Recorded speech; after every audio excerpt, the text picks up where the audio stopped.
Yoga.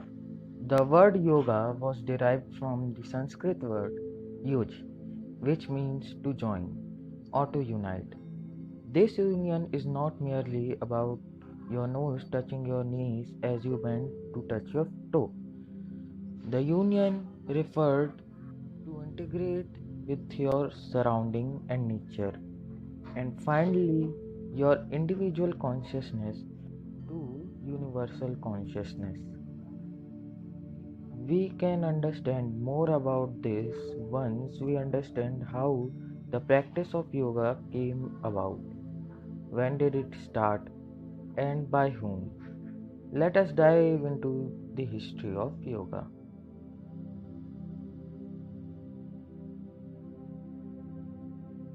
Pre-Vedic and Vedic period. The earliest record mention of word yoga is in the ancient text the Rig Veda. This body of knowledge dates back to around 1500 BC in the Atharvaveda, again dating to 1200 to 1000 BC. It is difficult to pinpoint exact date because in the beginning the Vedas were only orally passed on from one generation to other. Written records came much later. However, even before this, in the Indus Saraswati civilization dating to 2700 BC, several seals and fossils have been found with figures performing yoga sadhana. This suggests that yoga was known and practiced even in those early stages of civilization. Pre-classical period. The Upanishad took birth in this era. They explain the meaning hidden in Vedas, elaborating on the workings of the mind and spirit through personal teaching. They espouse meditation and mantra recitation towards the ultimate goal of attaining enlightenment. Out of 108 Upanishads, there are 20 Yoga Upanishads.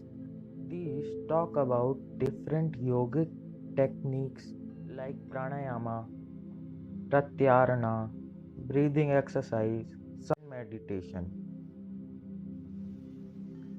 Classical period 500 BC to 800 AD.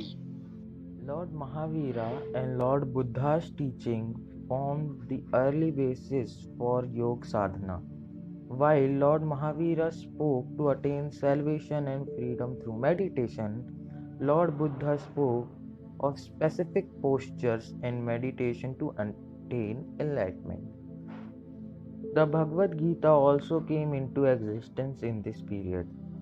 This text is a dialogue between Lord Krishna and Prince Arjun.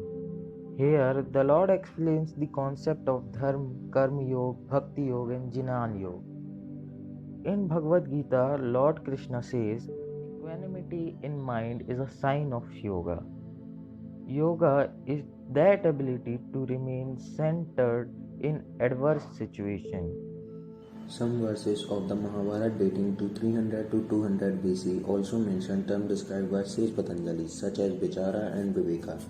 Some of the goals of yoga are described as the separation of self from matter, receiving Brahman everywhere, entering into the Brahman state, and uniting the individual Atman with the universal Brahman. Maharshi Patanjali, considered the father of yoga, was the first one to systematize the practices of yoga in what is believed to be the 2nd century. Through his Yoga Sutras, he disseminated the meaning of yoga and the knowledge it has to offer. This yoga was called as Raja Yoga.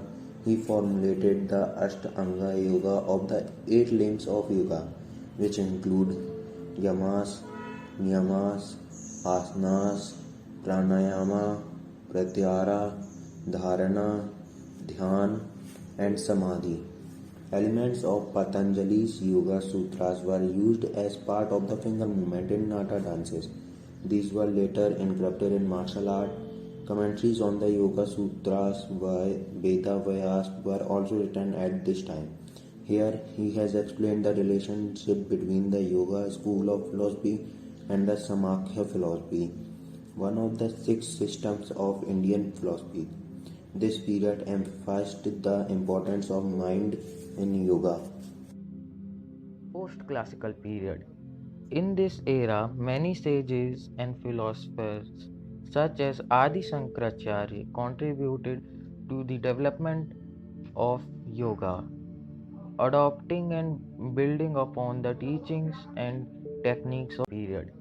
In this era, many sages and philosophers such as Adi Shankaracharya contributed to the development of yoga, adopting and building upon the teachings and techniques of yoga. With the teachings and yogic rituals like Jnana Yoga, one can achieve nirvana or liberation. Additionally, meditation was also considered vital to help clear the mind. Tulsidas also contributed to the science of yoga. Hatha Yoga was popularized in this period. Most of the asanas that we practice today are the part of Hatha Yoga. Modern period 1700 AD to 1900 AD. Swami Vivekananda was largely responsible for the spread of yoga to Western societies. Here there was much focus on physical well-being. Raja Yoga was further developed by Ramakrishna Paramhans, B.K.S. Iyengar, K. Pattabhi Goyas, Paramhans Yoganand, and Vivekananda. Yoga spread to the West in mid-19th century. Vedanta, Bhakti and Hatha Yoga flourished at this time. Such was the long and illustrious journey that yoga undertook to reach the 21st century. It has various contributed and undergone many changes. Despite all this, the essence of yoga remaining becoming one with yourself, spirit and the world around you.